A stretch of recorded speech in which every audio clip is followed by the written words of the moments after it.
तो hello guys, welcome back to knowledge Khoji official. तो ये आपकी जो है छत्तीसगढ़ बोर्ड की आपकी असाइनमेंट 5 है, दिसंबर माह की, कक्षा 12वीं की। और विषय आप सबको दिख रहा होगा इतिहास। तो यहाँ पे जो सारे आंसर्स हैं हम देखने वाले हैं, उसके पहले बता दें कि सारे जो आंसर्स हैं वो आ चुके हैं यार। तो जाके हमारे वीडियोज़ पर चेक करो, और अभी तक चैनल सब्सक्राइब न करा हो तो चैनल सब्सक्राइब कर लेना, ताकि आने वाले दिनों में आपके एग्ज़ाम्स के लिए एकदम मस्त इम्पॉर्टेंट मॉडल पेपर, एकदम तबाही अलग ही तरीके से आपकी जो प्रिपरेशन कराने वाले हैं। तो यार जो हमारी मेहनत लगी हुई है ना, उसको आप सपोर्ट दोगे तभी हम आगे बढ़ पाएंगे। इस वजह से आप हमको कहते हैं कि सब फ्री रहेगा यार, आपको बस आनंद लेना है। और गारंटी इतना देंगे कि 80%, अगर अभी भी बच्चा 20% पढ़ा है तो उसको 80% हम दिला देंगे। जो बच्चा कमज़ोर है, अभी तक कुछ नहीं पढ़ा, मन नहीं करता, 60 से 70% दिलाएंगे। ऐसे ऐसे क्वेश्चन हम आपको देने वाले हैं।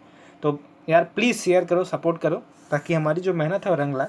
अब चलते हैं प्रश्न 1 में, जहाँ पे आपको पूछा गया है, गांधी जी को किन घटनाओं ने एक राष्ट्रवादी एवं सच्चे राष्ट्रीय नेता की छवि प्रदान की थी।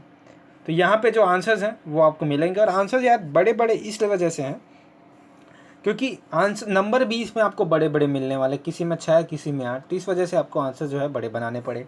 तो अब बोलते हैं हम ज़्यादा आपको पढ़कर नहीं बताएंगे, वरना वीडियो लंबी हो जाएगी। तब यहाँ से आप लिख रही जब महात्मा गांधी विरोध करने के लिए महात्मा विद्यार्थियों के सरकारी स्कूल और कॉलेज में जाना छोड़ दिया, तो अदालत में जाने से मना कर दिया। तो इस प्रकार जो आंसर्स हैं उसे आप लिखिएगा। थोड़ा बड़ा है आंसर, ये तो मैं मानता ही हूँ, क्योंकि आंसर जो है वो नंबर भी इतने सारे देने हैं आपको, इस वजह से आंसर जो है वो बड़ा है। इसका आगे बढ़ते हैं। तो इस प्रकार आंसर्स यहीं तक हैं, तो आपको जो नंबर है वो मिल जाएंगे यहाँ पर। अब चलते हैं प्रश्न 2 में, जहाँ पे आपको पूछा गया है राष्ट्रीय भाषा बनाने के लिए एक भाषा में क्या क्या विशेषता होनी चाहिए। तो क्या क्या विशेषता होनी चाहिए यहाँ पे दिया हुआ है कि राष्ट्रभाषा में निम्न विशेषताएं होनी चाहिए, जिसे राष्ट्र के एक कोने से दूसरे कोने में रहने वाला सभी लोग समझ सकें और अपनी भावनाओं को आपस में व्यक्त कर सकें। और दूसरा पॉइंट भी ऐसा ही कुछ है, तो आप इसे लिख लीजिएगा। आगे चलते हैं, यहाँ पे आपको तीसरा पॉइंट मिलेगा, वह विविध संस्कृति के आदान प्रदान में समृद्ध व प्राय भाषा होनी चाहिए। तो इस प्रकार जो आंसर्स हैं वो आपको यहाँ पर दिख गए होंगे। अब चलते हैं हम आगे, जब में प्रश्न 3 है, जहाँ पे पूछा गया है गांधी जी का असहयोग आंदोलन एक तरह का प्रतिरोध था, कैसे अपने बात की पुष्टि कीजिए। तो यहाँ पे आपको पुष्टि करना है कि किस प्रकार से था, क्या था। तो हम यहाँ पर आप देख लीजिएगा, इसके बाद हम आगे चलेंगे। तो आगे बढ़ते हैं, यहाँ पर प्रतिरोध था, उसके बाद से फिर कुछ पॉइंट्स हैं उसे आप लिख लीजिएगा यहाँ पर। तो पॉइंट लिखने के बाद आपको देखना होगा कि आपको कौन कौन से पॉइंट लिखना है। वैसे तो आपको सारे पॉइंट्स लिख लेना है, तो 3 पॉइंट यहाँ के बाद हम आगे चलते हैं।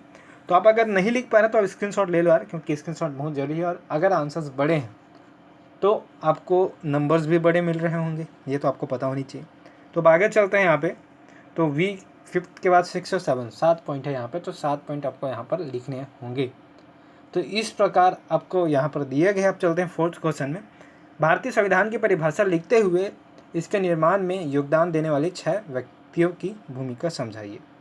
तो आपको भूमिका समझाना है किन किन व्यक्तियों के द्वारा लिखी गई है। तो यहाँ पे इसके आंसर्स हैं, इस स्क्रीनशॉट ले लीजिए।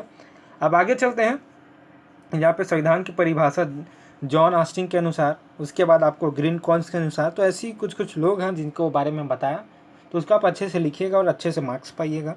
तो यदि लास्ट में हम जैसे कि आते हैं यहाँ पे ग्रीन कॉन्स के अनुसार, तो यहाँ पे आप इसे लिख लीजिएगा। होप करता हूँ जो वीडियो है पसंद आ रही होगी, और यहाँ तक होने के बाद एक बार लाइक का बटन जरूर दबाइएगा, और सब्सक्राइब तो कर ही लीजिएगा, क्योंकि आगे भी काम आएगी। तो आप चलते हैं यार, वीडियो में सिर्फ इतना ही, आज के लिए सिर्फ इतना ही। चलिए हम चलते हैं।